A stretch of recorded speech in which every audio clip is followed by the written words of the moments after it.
Dokter Eno. Hai, Dokter Modi. How are Hai, you? gimana kabarnya? Alhamdulillah, Baik-baik. sedang lagi jaga. Yeay, ada Mams Novi Sudesta sudah bergabung. Mbak Eno hari ini Ya, jadi moderator ya? betul. Dokter Modi Dokter, lagi kita jaga nih, ngobrol-ngobrol aman? aja. Lagi aman, Sejauh ini Dokter sih Modi? aman. Sejauh ini aman, Oke, mau terima pasien lagi nanti, tapi masih nanti. oke, oke. Baik, kita Selamat mulai aja, sore. Dokter Modi. Udah jam 4 belum sih? 2 Sepertinya menit sudah lagi, kalau Dokter di Eno. belakang. Oh, masih 2 menit lagi. Terlalu bersemangat. Oke, ini sambil nunggu kita greeting saja nih yang udah datang. Mams-mams sekalian dan mungkin ada ayah juga ya di sini. Selamat datang ya di IG Live sahabatku dokter anak. Oke.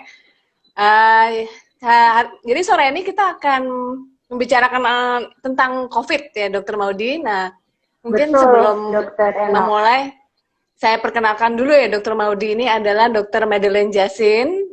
Beliau adalah staf di bagian ilmu kesehatan anak FKUI RSCM dari bagian divisi respirologi atau divisi paru ya. Ya, Senang betul. sekali ya kita bisa berbincang dengan pakar dan pasti Dokter Maudi saat ini banyak ya mendapati pasien-pasien dengan pasien anak dengan COVID ya Dokter Maudi. Iya, betul, Ya, Dokter Eno. Dibilang pakar juga masih banyak yang lebih pakar, tapi memang saya juga termasuk yang menangani pasien-pasien anak dengan COVID. Jadi, bisa berbagi kepada Dokter Eno dan berbagi kepada moms and dads semua yang ikutan di acara pada hari ini ya, Dokter Eno ya. oke ya. Jadi senang sekali kita Dokter Maudi bisa hadir bersama kita ya hari ini. Nah, Dokter Maudi, ini sebelumnya kan kita sudah membuka tanya jawab tuh ya di IG kita ya. Jadi ada beberapa pertanyaan yang sudah masuk dan cukup banyak ternyata yang sudah antusias sekali nih bertanya kepada kita. Ada beberapa belas pertanyaan ya. Namun sebelumnya mungkin Dokter Maudi bisa sampaikan nggak bisa share ke moms and dads di sini sebenarnya apa itu COVID dan apakah betul anak bisa mengalami COVID dan berapa banyak sebenarnya yang mengalami COVID infeksi corona ini, Dokter Maudi? Silakan dok. Baik, Dokter Eno, terima kasih. Dokter Eno ini juga spesialis anak, terutama bagian ginjal ya Dokter Eno. Jadi kapan-kapan kita ngobrol tentang ginjal juga. Nah, jadi Iya, Dokter siap. Eno betul sekali. Dokter Ena betul sekali, moms and dads. Jadi COVID ini singkatan dari coronavirus disease 19 karena kita tahunya pada tahun 2000 munculnya pandemi ini. Jadi kalau moms and dads pasti udah tahu deh, udah sering baca juga deh di mana-mana di media juga banyak lah. Jadi COVID atau coronavirus disease ini disebabkan oleh virus corona atau coronavirus yang munculnya awalnya diketahui muncul karena kasus pertama ada di Wuhan, ya jadi kasus pertamanya di Wuhan. Kemudian dia sampailah, akhirnya sampailah ke Indonesia, akhirnya dinyatakan pandemi, di dunia pandemi. Nah, jadi memang coronavirus ini bisa kena siapa aja, bisa kena orang dewasa, anak-anak, bayi juga ada. Jadi memang banyak yang bisa, semuanya bisa kena virus corona ini. Jadi dari segala usia. Dan kalau kena itu memang ada gejala-gejala tertentu yang kita harus juga untuk waspadai. Apalagi zaman sekarang ini kita harus hati-hati juga karena belum ada terapi yang 100% efektif satu. Yang kedua, vaksinnya juga masih kita cari. Masih dalam pengembangan ya Dokter Eno. Jadi yang sejauh ini masih bisa lakukan secara baik adalah yang dipikirkan secara baik dan secara efektif adalah ya kita harus pakai masker, kemudian kita physical atau social distancing, kemudian kita hindari keramaian, kemudian hindari tempat yang tertutup yang ventilasinya tidak bagus, atau hindari yang kita misalnya memang hindari yang kita harus berdekat-dekatan begitu. Oke. Jadi di Indonesia nih sudah mulai ini ya, perlu waspada sekali ya Dokter Maudia terhadap COVID ini Iya, ya. Oke. anak juga Saya bisa baca, kena ya Dut Eno ya. nah ya Anak betul, juga bisa tenaga kena, medis. bener. Ya, betul, Eh, betul. iya, Oke, Dokter Maudi boleh saya bacakan beberapa pertanyaan ya dok? Ini pertanyaannya boleh sangat dong. bagus-bagus semua.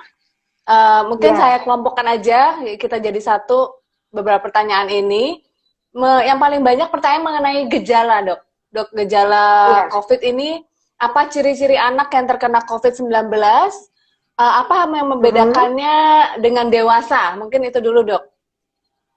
Baik. Jadi gejala kalau misalnya ada seseorang yang ternyata terinfeksi virus corona kemudian mengalami sakit COVID. Gejala umumnya adalah demam, batuk, sesak. Jadi itu gejala yang sering kita temui. Demam, batuk merupakan gejala yang sering bisa berkembang menjadi sesak. Cuman sekarang ini kita juga bisa menemui nih gejala-gejala lain berupa misalnya ada mual, ada muntah, ada diare. Terus yang terbaru kehilangan rasa penciuman atau namanya anosmia itu kan juga orang mulai sering Hmm. bilang ya anosmia, kemudian misalnya merasa juga jadi tidak enak, tapi umumnya yang paling sering adalah demam, batuk, bisa berkembang nanti menjadi sesak. Jadi karena dia juga kan bisa progresif ya gejalanya kan juga bisa menjadi sesak atau gejala lain yang bisa ditemui juga adalah yaitu ada diare, ada mual, pilek juga bisa. Walaupun ternyata yang Oke. paling sering adalah demam dan batuk. Begitu Dokter Eno. Oke, jadi gejalanya bisa ringan sampai berat ya dokter? Nah, kalau Dokter Eno sering nonton-nonton juga nih di berita-berita, memang sebagian besar itu malah ada yang disebut asimptomatik, tidak ada gejala itu. Kemudian sebagian besar Ah, setelah itu adalah gejalanya ringan, kemudian ada sebagian kecil yang nanti gejalanya berat, bahkan kritis begitu. Jadi yang paling oke. banyak adalah populasi-populasi yang tidak ada gejala atau gejala ringan. Begitu Hmm, Dokter Eno. ya.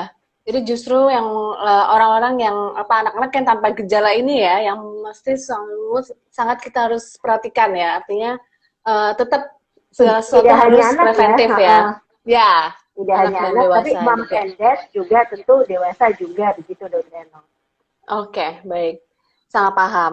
Kemudian ada juga yang bertanya nih Dokter Maudi, bagaimana cara membedakan demam pada COVID, DBD, dan tifoid? Bagaimana membedakannya, Dok? Ini Nah, pertanyaan bagus ini agak sekali ya.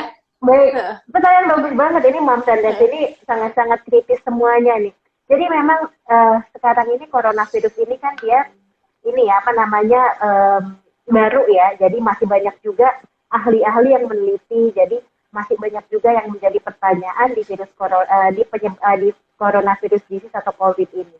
Nah, gimana sih bedanya antara demam karena COVID, demam berdarah dingin, sama misalnya demam tifoid.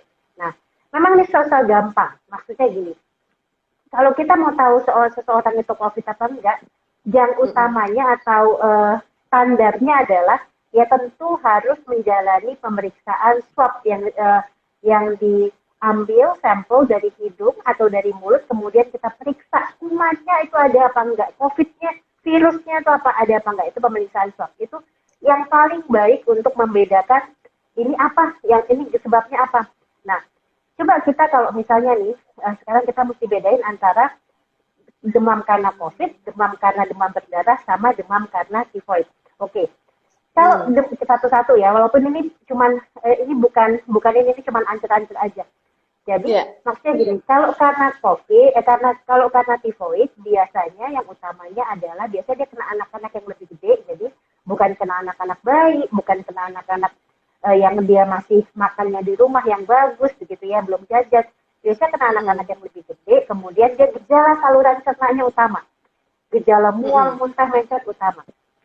Nah, kalau misalnya demam berdarah, kadang-kadang kita bisa lihat bintik-bintik di kulit, begitu ya, apa namanya perdarahan kulit atau merah-merah di kulit. Terus kita bisa lihat juga kesikatan-sikatannya ada juga yang kena demam berdarah. Cuman yang perlu saya ingatkan kepada moms and dads semua, kepada Dokter Eno juga, itu tuh nggak pasti karena banyak sekali kita temui. Saya beberapa kali menemukan ya. Jadi demam berdarah, ternyata dia sakit COVID juga. Nah, karena sekarang nih kalau kita menggunakan terminologi guideline kesehatan, kalau misalnya ada demam atau ada gejala saluran nafas, itu kita harus curigai COVID, kita swab sampai terbukti enggak. Jadi cara membedakannya itu susah-susah gampang. Dengan hanya pemeriksaan atau misalnya hanya dengan gejala saja, kita tidak bisa dengan secara pasti membedakan. Walaupun kayaknya ini deh, kayaknya tidak bisa secara pasti. Jadi kita harus tetap kalau misalnya ada kecurigaan, ada demam, kemudian apalagi kan COVID juga bisa diare ya misalnya gitu, tetap kita harus pastikan dengan pemeriksaan swab apakah ini COVID apa bukan begitu. Begitu dok. Tanpa gampang kalau hanya dari gejala. Iya. Jadi begitu demam, lebih baik karena ini lagi pandemi ya, lagi wabah ya Dokter Maudy, kita lakukan pemeriksaan segera gitu ya Dokter Maudy untuk COVID. Nah, jadi misalnya gini, kalau misalnya nih ada demam, kan demam itu kan sebabnya sebenarnya bisa macam-macam ya Dokter Eno. Dokter Eno kan juga punya anak kecil ya. Kalau misalnya ada demam, coba beri penurun panas dulu sambil kita lihat gejalanya apa. Biasanya kan virus tuh banyak ya. Virus tuh banyak, nggak cuma COVID, ada virus influenza, misalnya ada virus rhinovirus, misalnya virus tuh banyak dan itu juga nggak hilang dengan COVID, maksudnya banyak, masih ada aja yang lain gitu.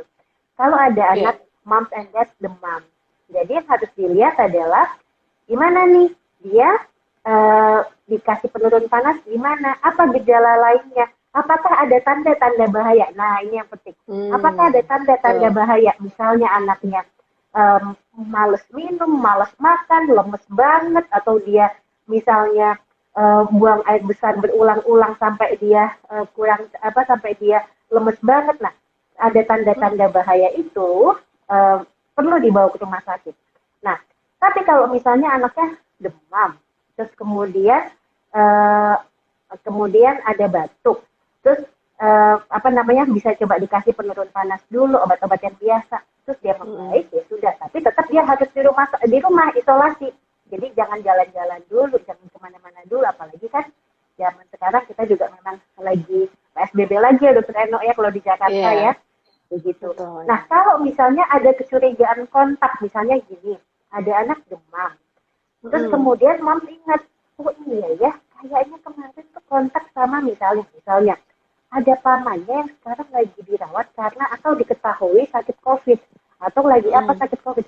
Moms atau dads bisa bawa ke puskesmas atau rumah sakit terdekat. Nah, pada saat itu kita bisa kita lakukan pemeriksaan.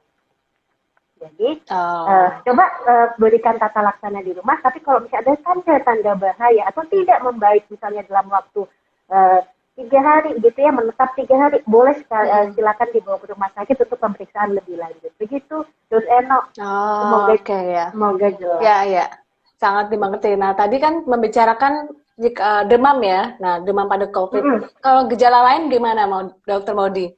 Ada yang menanyakan nih, Dok, apa yang harus dilakukan jika anak mengalami gejala-gejala COVID? Misalnya tadi sudah dibahas dengan baik oleh Dokter Maudy tentang demam.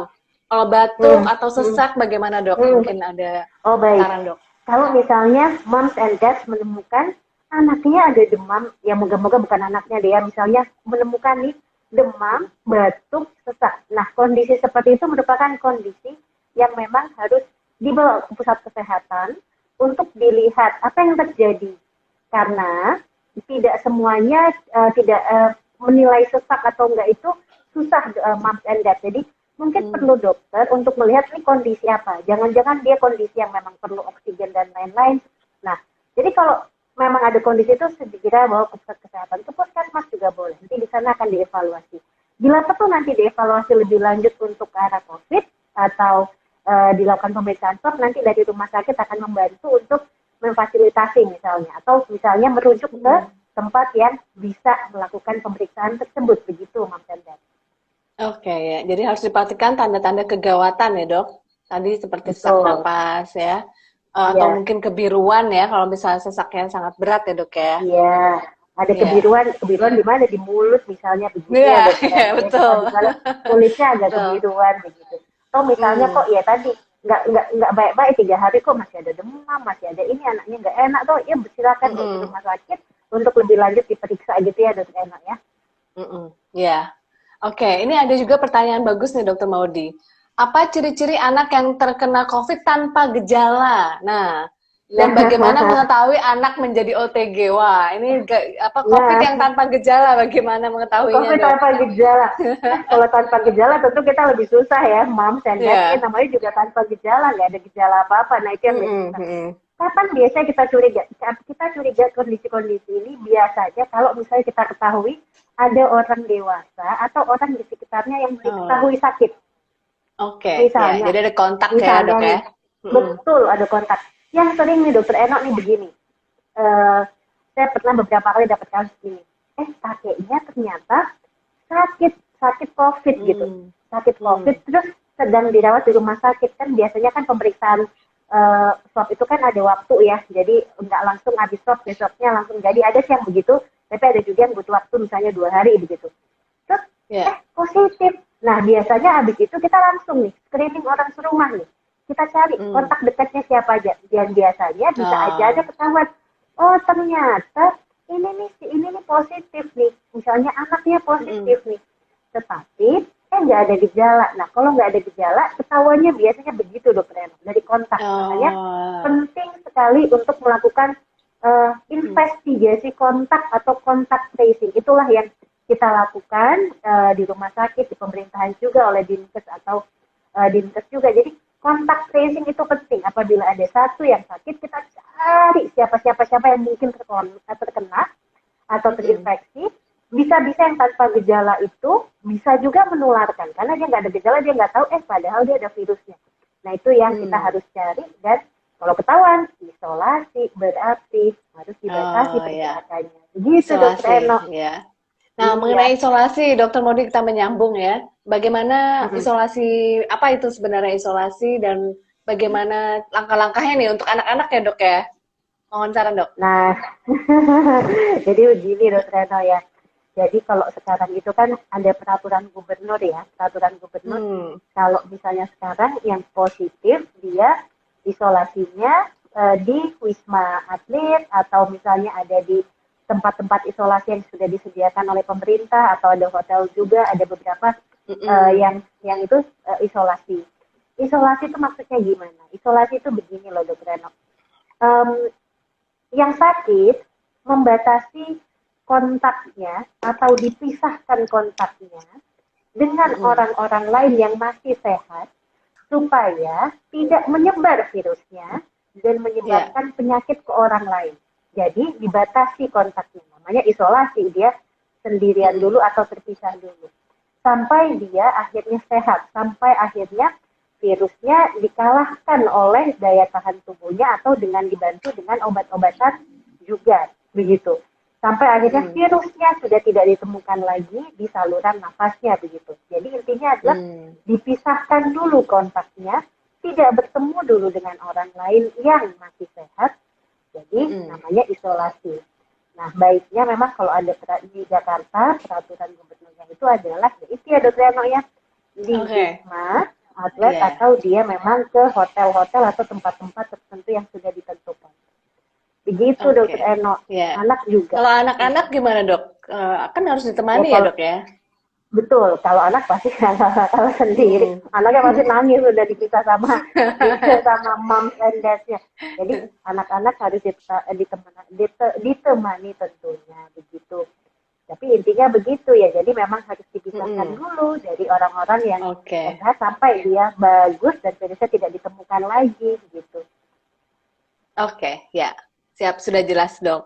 Ada pertanyaan lagi, Dok. Ini, bagaimana kalau anak COVID yang sudah sembuh, apakah Mm-mm. virusnya akan tetap di tubuhnya, Dok? Mm-mm. Baik. Ini juga jadi gini, COVID itu kan juga masih baru ya, sakitnya masih baru, jadi masih banyak penelitian.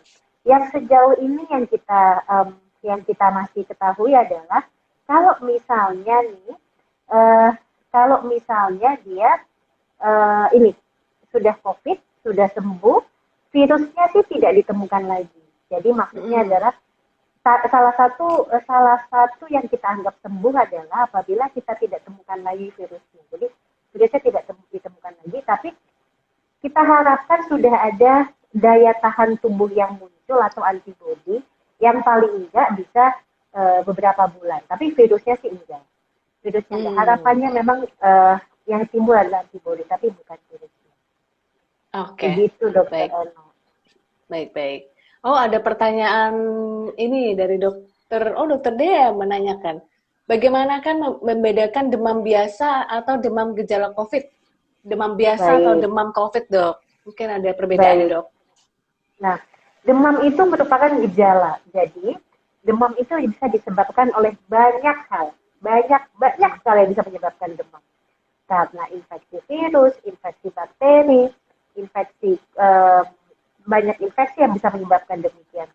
Cara membedakannya memang sulit kalau hanya dari gejala. Jadi kalau hanya dari gejala kita sulit. Yang pasti adalah kalau misalnya mengetahui ini COVID apa bukan, tentu kita harus melakukan pemeriksaan yang tadi saya bilang pemeriksaan swab itu. Dengan mengetahui PCR atau kuman virusnya ada apa enggak. Nah, cuman beberapa yang kadang-kadang yang bisa kita lihat nih ya. Kalau misalnya demam, kalau COVID itu kan dia utamanya gejalanya ke saluran nafas ya. Yang sering kita temukan ada demam, ada batuk. Yang itu yang sering kita temukan. Jadi, tapi itu hanya itu aja, hanya kira-kira aja yang membedakan, yang bisa membedakan dengan pasti adalah memang harus kita lakukan pemeriksaan swab. Begitu. Jadi memang ya begitu ya, memastikan secara pasti ya begitu, Dokter Eno, begitu. Jadi sulit ya, Dok ya, membedakannya, Dok ya, antara demam kalau biasa gejala dan demam aja, COVID, kalau gejala aja susah ya, Dokter Eno ya. Nah, tapi memang itu betul sekali, virus yang penyebab lainnya masih bisa ada aja, virus influenza juga bisa, virus rinovirus bisa, masih bisa ada aja. Jadi yang kita harus lakukan adalah sebetulnya mencegah supaya kita bisa terinfeksi. Jadi gimana caranya? Ya itu, Dokter Eno, pakai masker, kemudian physical atau social distancing. Kita hindarilah misalnya kerumunan, hindari tempat-tempat yang ramai, kemudian hindari tempat-tempat tertutup yang sirkulasi udaranya juga tidak bagus, begitu. Oke. Sebelum kita masuk ke preventif atau menghindari ya, Dok, saya ingin menanyakan mengenai pemeriksaannya, Dok. Ini kan ada banyak nih pemeriksaan di laboratorium ya, ada rapid test atau ada swab. Itu bagaimana, Dok? Yang mana yang bisa moms and dads lakukan untuk anak-anak? Baik. Jadi, yang paling baik adalah, tentu yang paling bagus ya, Dokter Eno ya. Yang paling bagus adalah pemeriksaan swab PCR. Jadi namanya pemeriksaan PCR, kita ambil sampelnya. Kenapa kita sebut swab? Karena kita ambil sampelnya secara di swab itulah ya, di hidung atau di mulut. Tapi pemeriksaannya kita ambil PCR. Itu yang paling bagus karena kita dapat mengetahui kalau misalnya ada virusnya, kita bisa ketemu virusnya. Itu yang paling bagus. Nah, kalau rapid itu kan artinya cepat ya. Jadi rapid itu kalau yang sekarang kita biasanya kalau kita bilang rapid, maksudnya rapid antibody. Jadi kita mau mengetahui antibody yang timbul dari akibat infeksi dari virus corona itu. Tetapi ternyata spesifisitas, jadi maksudnya gini, tapi ternyata itu tidak menjadi patokan yang bisa cukup untuk diandalkan. Kalau dalam istilah penelitiannya, spesifisitas dan sensitivitasnya tentu ternyata masih kurang. Jadi masih kurang diandalkan, masih kurang untuk dapat diandalkan.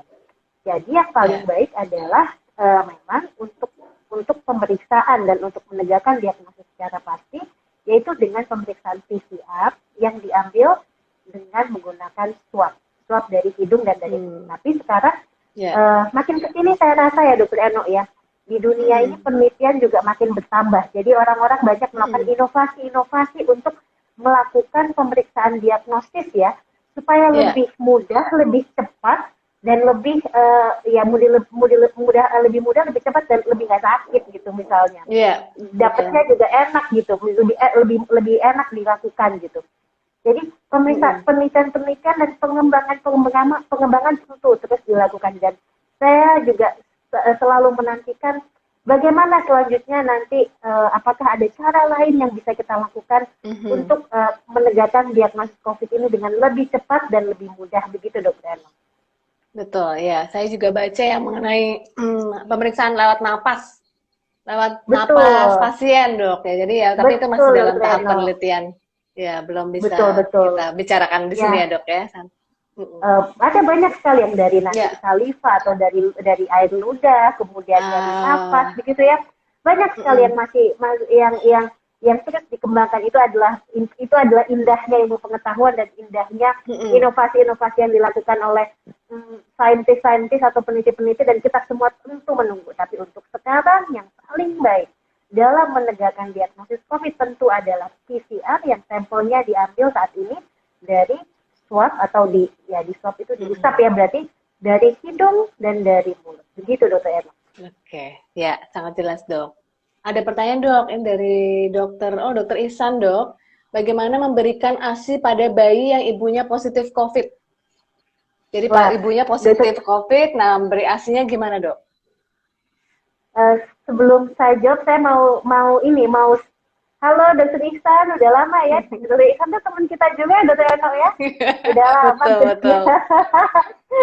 Dokter Ihsan juga salah satu yang ahli juga nih dalam menangani kasus-kasus kegawatan, dan salah satunya kasus-kasus yang sekarang itu COVID juga sering ya. Oke, sekarang gimana kalau ibunya COVID, terus dia ingin menyusui anaknya, misalnya begitu.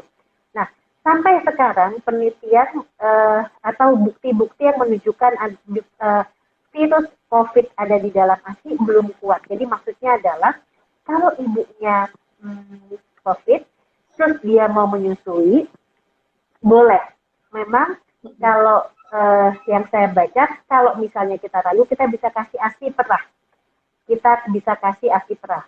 Nah, tapi bolehkah menyusul langsung? Nah, ini yang jadi agak lebih sulit nih. Jadi ada kepustakaan yang bilang kalau misalnya mau menyusul, saya langsung baca ini Dokter dia. Kita lanjut dulu deh, banyak tulisan, maaf.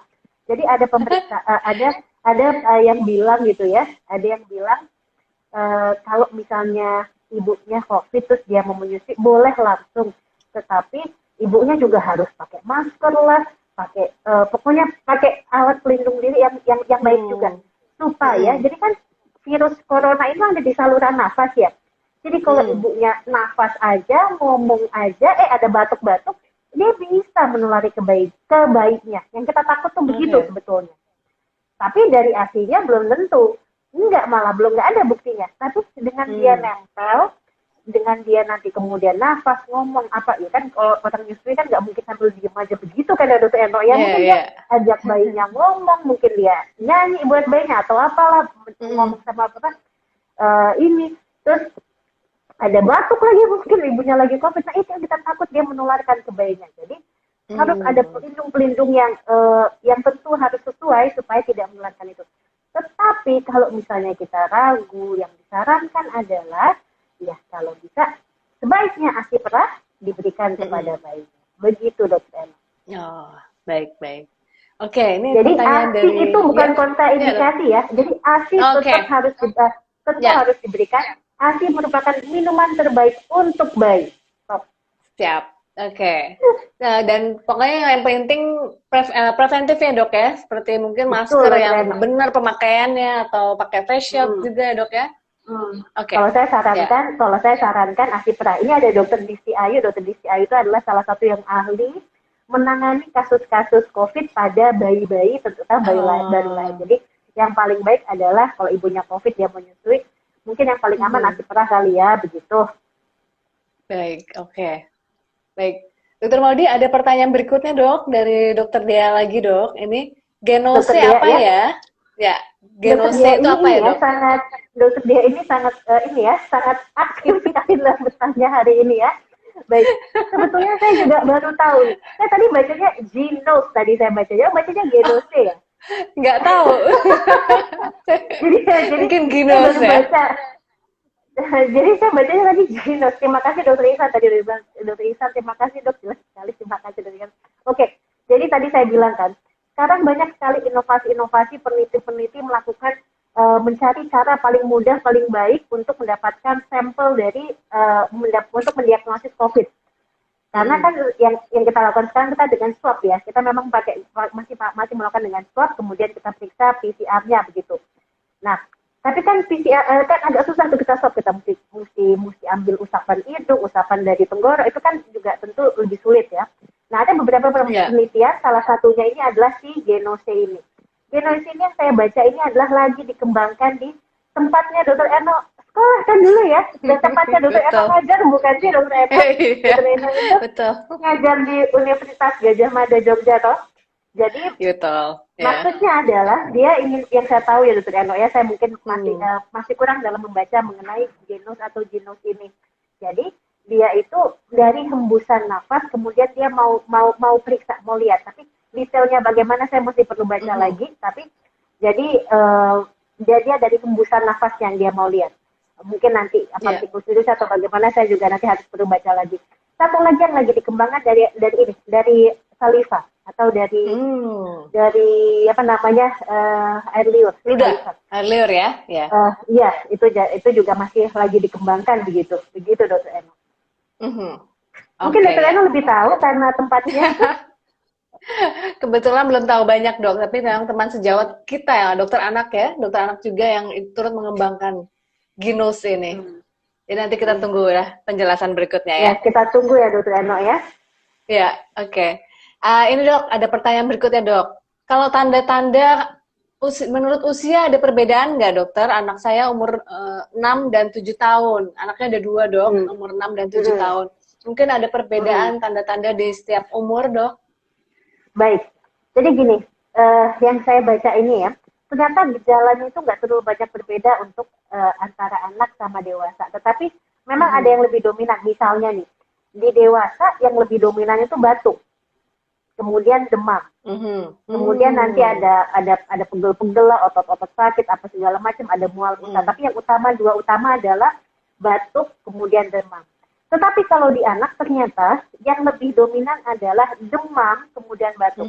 Lebih kecil lagi yang dominan adalah demam, kemudian batuk.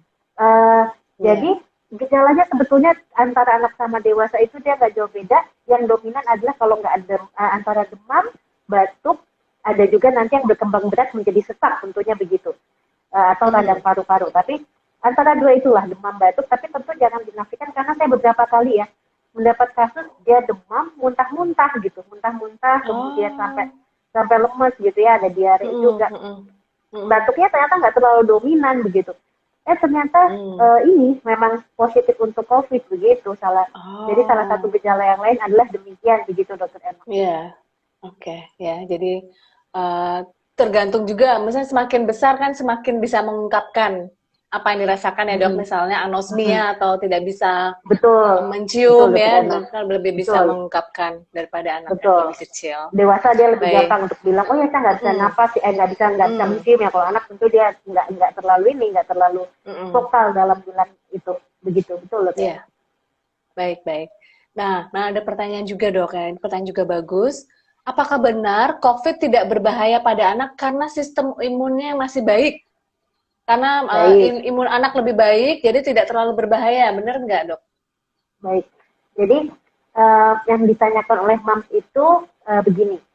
Jadi kan gejala anak nih, ini dasarnya ya.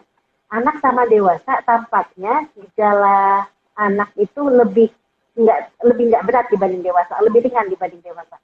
Karena dewasa kalau kena COVID itu dia kayaknya, apalagi makin tua begitu ya, bisa berat gitu, bisa sampai sesak banget, kemudian gagal nafas dan butuh alat bantu nafas atau tata laksana atau pengobatan bahkan yang lebih intensif begitu ya.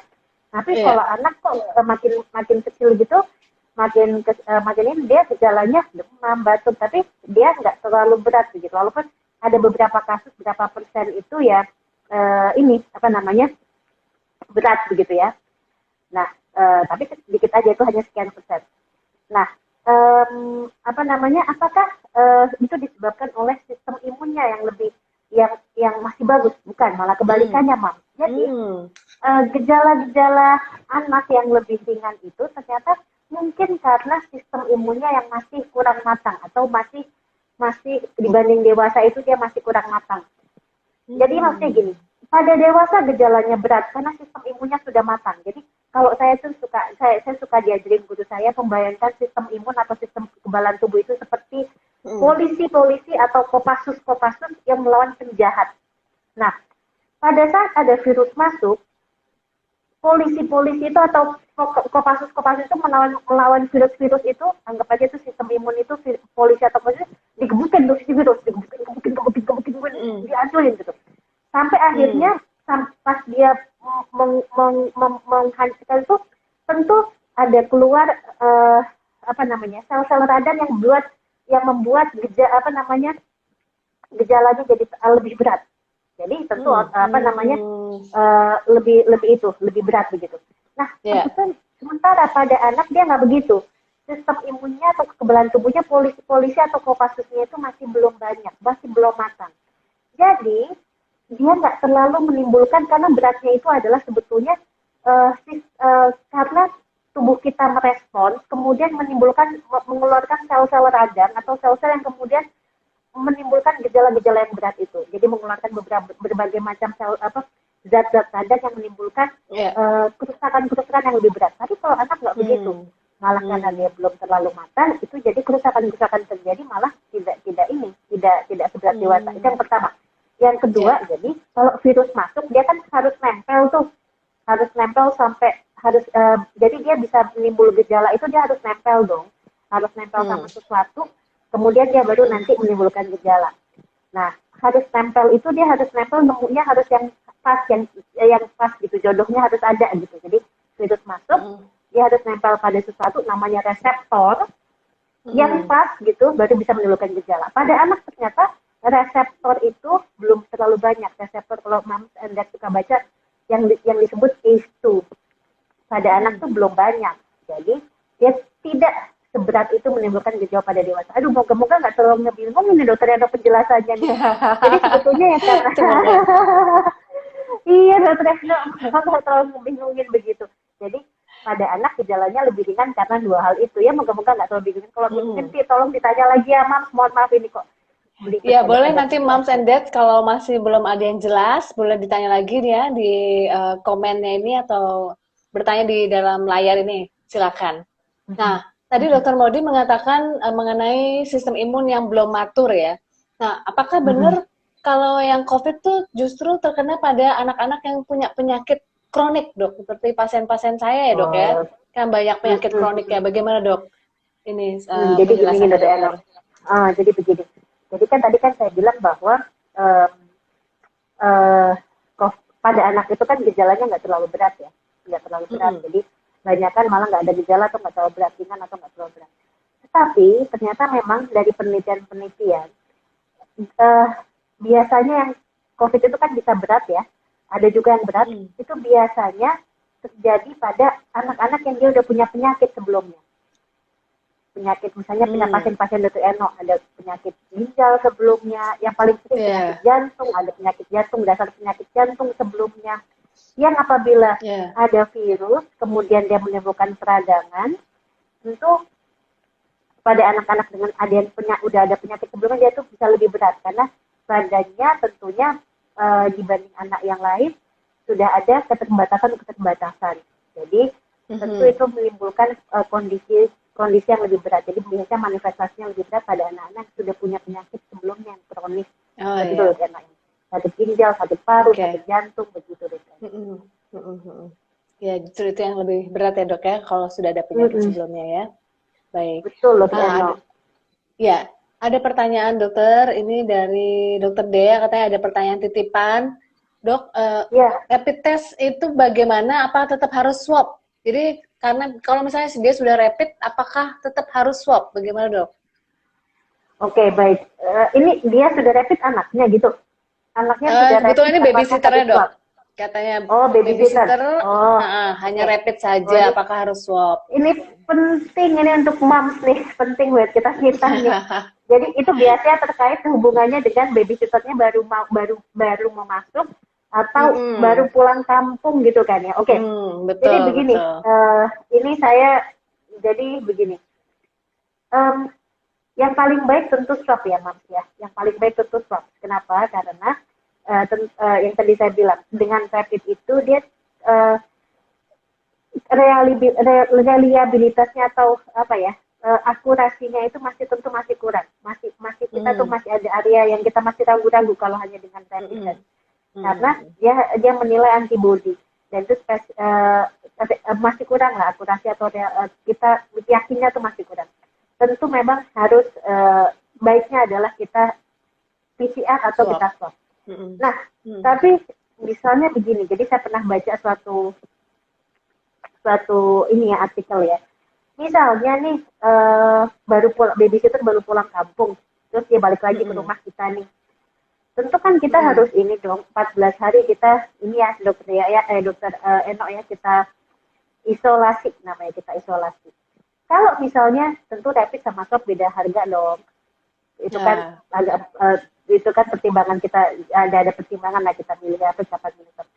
Kalau misalnya Mm. mams maunya rapid, pastikan kalau dia nggak ada kalau misalnya kita rapid, kita ulang lagi nanti 7 sampai 10 hari lagi. Tapi kita tetap Mhm. 14 hari kita observasi, kita isolasi apakah muncul gejala. Kalau dua-duanya negatif, kemudian tidak ada gejala, ya sudah, misalnya begitu. Tapi kalau misalnya ada gejala, saya tetap sarankan kita swab. Nah, kalau Mhm. swab pun saran saya tetap kita isolasi gitu. Jadi memang kita paling nggak kita kasih itu yang susah kita kasih waktu isolasi atau kita pantau gejala selama 14 hari. Kalau rapidnya negatif, kemudian rapidnya 2 kali negatif, swabnya dia juga negatif dan 14 hari itu dia tidak ada gejala, Gejala. jadi baik-baik Mhm. aja, ya itu kita yakin. Kita baru 100% yakin. Begitu. Mhm. Oh, baik-baik. Semoga cukup Nah, jelas. ya, saya rasa cukup jelas. Nah, sekali lagi, Mam and Dad, kalau belum ada yang jelas, boleh ditulis pertanyaan di komen di bawah layar ini ya. Nah, ngomong-ngomongin tentang pulang kampung, Dok, ada beberapa pertanyaan tentang pulang kampung. Di saat Iya. seperti ini, bolehkah mengajak anak pulang kampung dengan kereta, Dok? Dan bagaimana tips-tips berpergian jauh menggunakan kereta Oke. atau mungkin transport publik lainnya?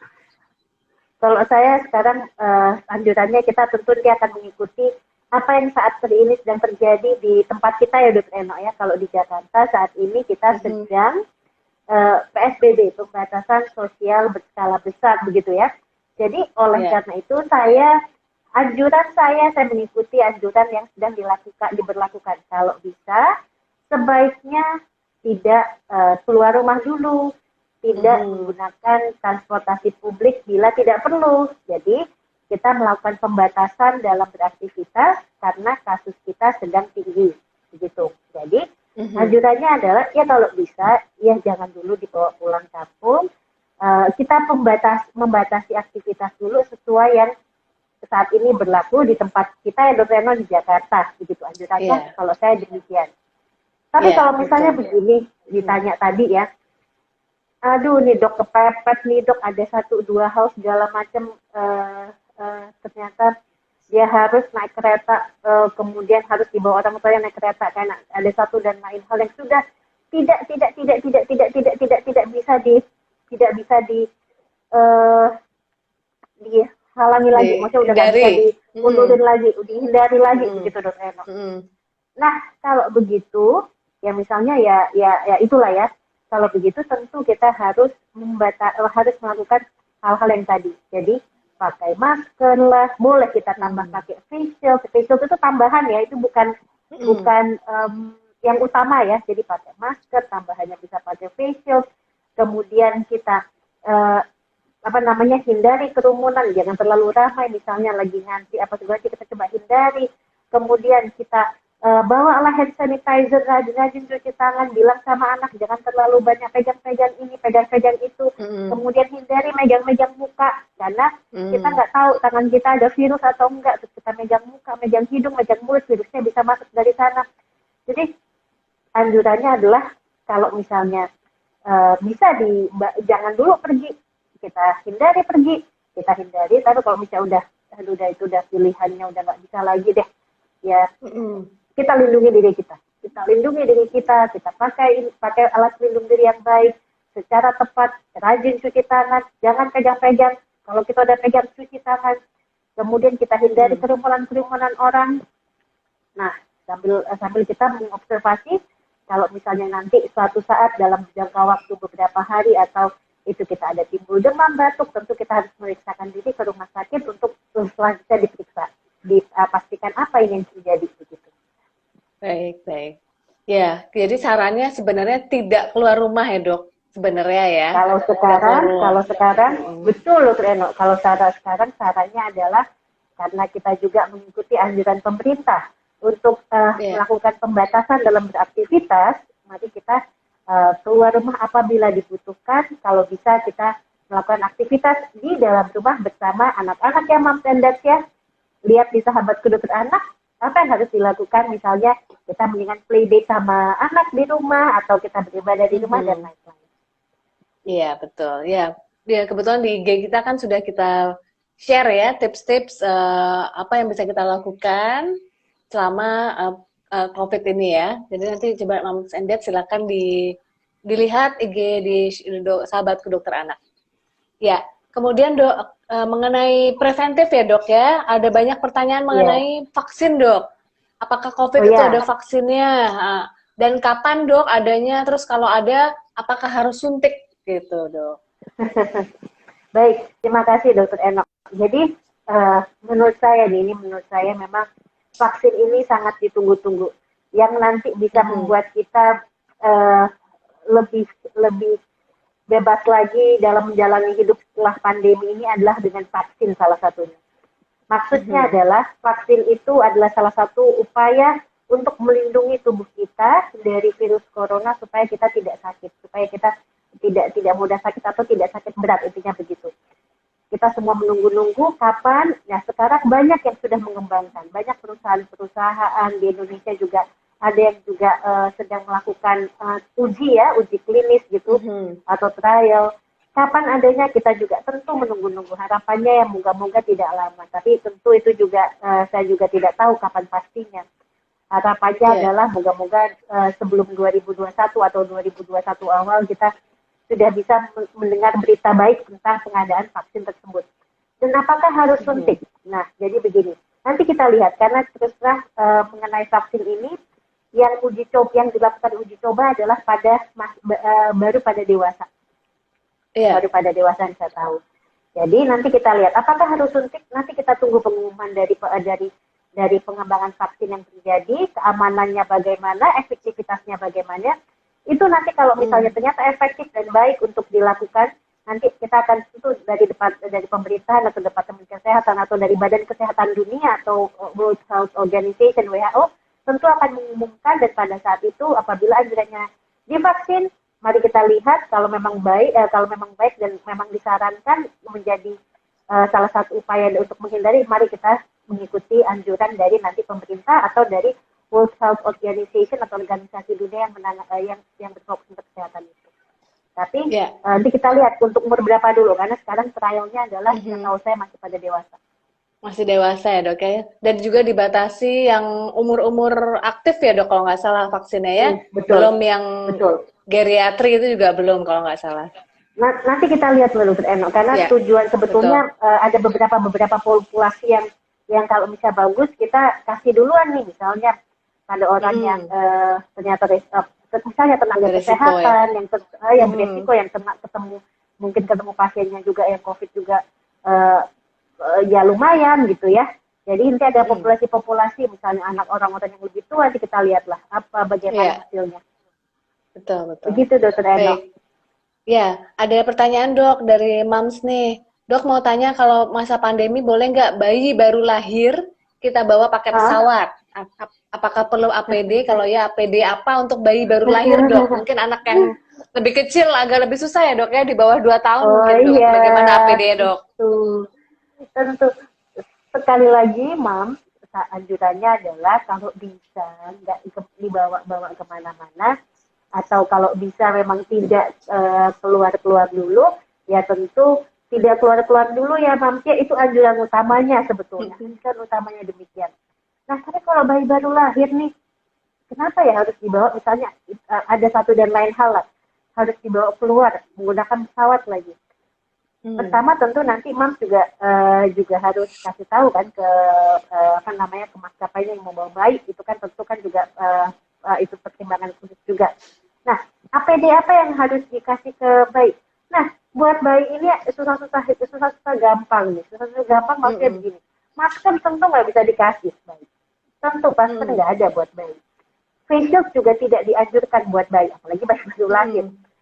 Walaupun itu karena masker dan face shield itu pada bayi atau pada anak-anak yang usianya di bawah 2 tahun, lebih atau lebih kecil lagi, kita masih, kalau kita nggak pastikan dengan aman atau kita nggak melihat mengawasi dengan baik, tentu nanti kita pikir malah dapat berisiko untuk anak itu malah kenapa-kenapa gitu, karena itu kan bisa dan anak juga tidak nyaman begitu ya.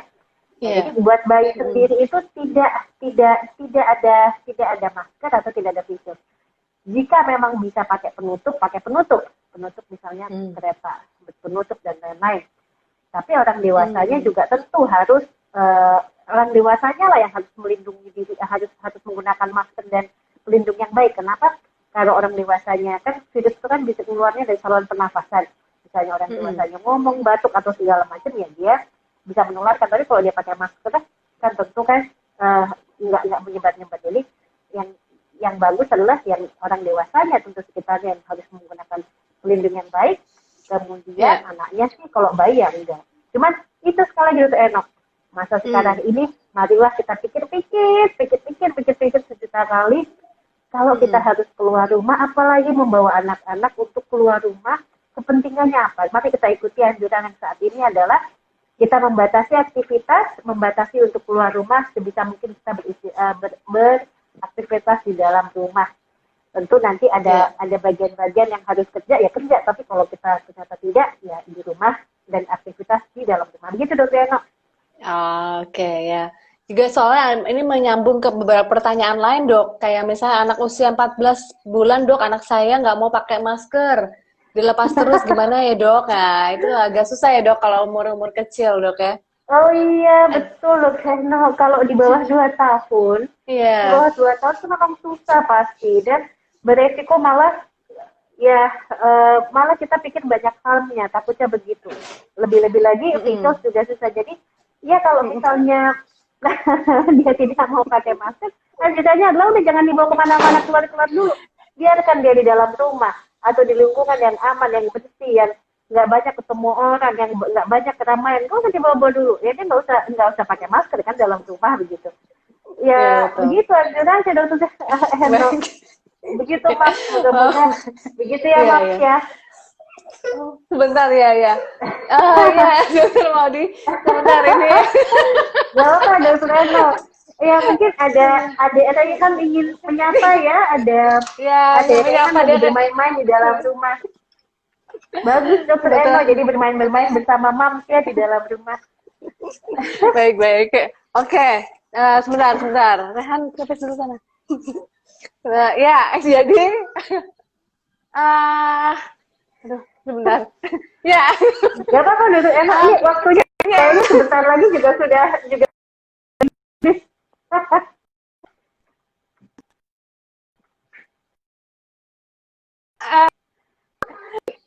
Mbak, tolong.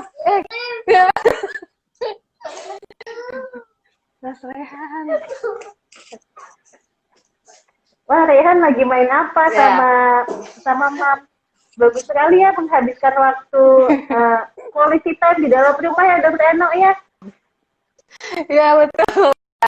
Ya, lebih banyak tidak terduganya, Dok, ya kalau di rumah daripada di rumah sakit. Ya, oke. Sebentar ya, Dok. Ya, saya rasa itu Dokter Maudi. Iya, Dokter Eno. Terima kasih banyak. Ini pakainya sepertinya pertanyaan-pertanyaan kita sudah banyak hal yang sudah kita bahas, Dok. Pertanyaan yang sudah dikirim ke kita, dan semoga Mom and Dad semua jelas semua ya. Dan sekali lagi kalau misalnya ada pertanyaan yang belum jelas, boleh dikirim ke kami, ke sahabatku Dokter Anak, IG-nya, dan silakan. Kita mungkin minggu depan kita atau 2 minggu lagi akan ada IG live lagi ya, Dokter Maudi. Kayaknya setiap minggu kita akan ada IG live ya, Dokter Eno ya. Oke.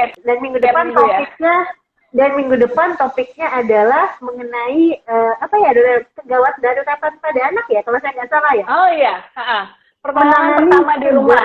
Pertolongan pertama di rumah pada anak. Jadi nanti kan ya Moms and Dad bersama narasumber dokter anak kita selanjutnya. Ya Dokter Eno, saya serahkan ke Dokter Eno. Iya betul. Kemungkinan ada Dokter Diatri yang akan menjadi narasumber kita. Iya.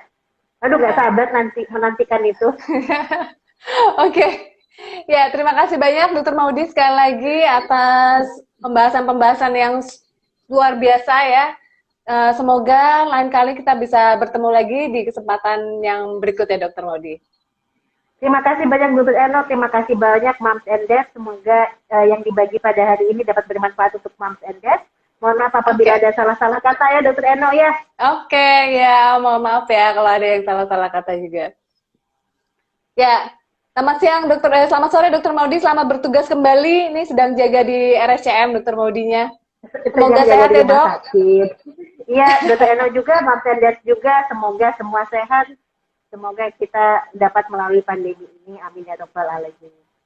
Oke, ya. Selamat siang, selamat sore. Ya. Selamat sore, dadah. Bye semuanya. Waalaikumsalam.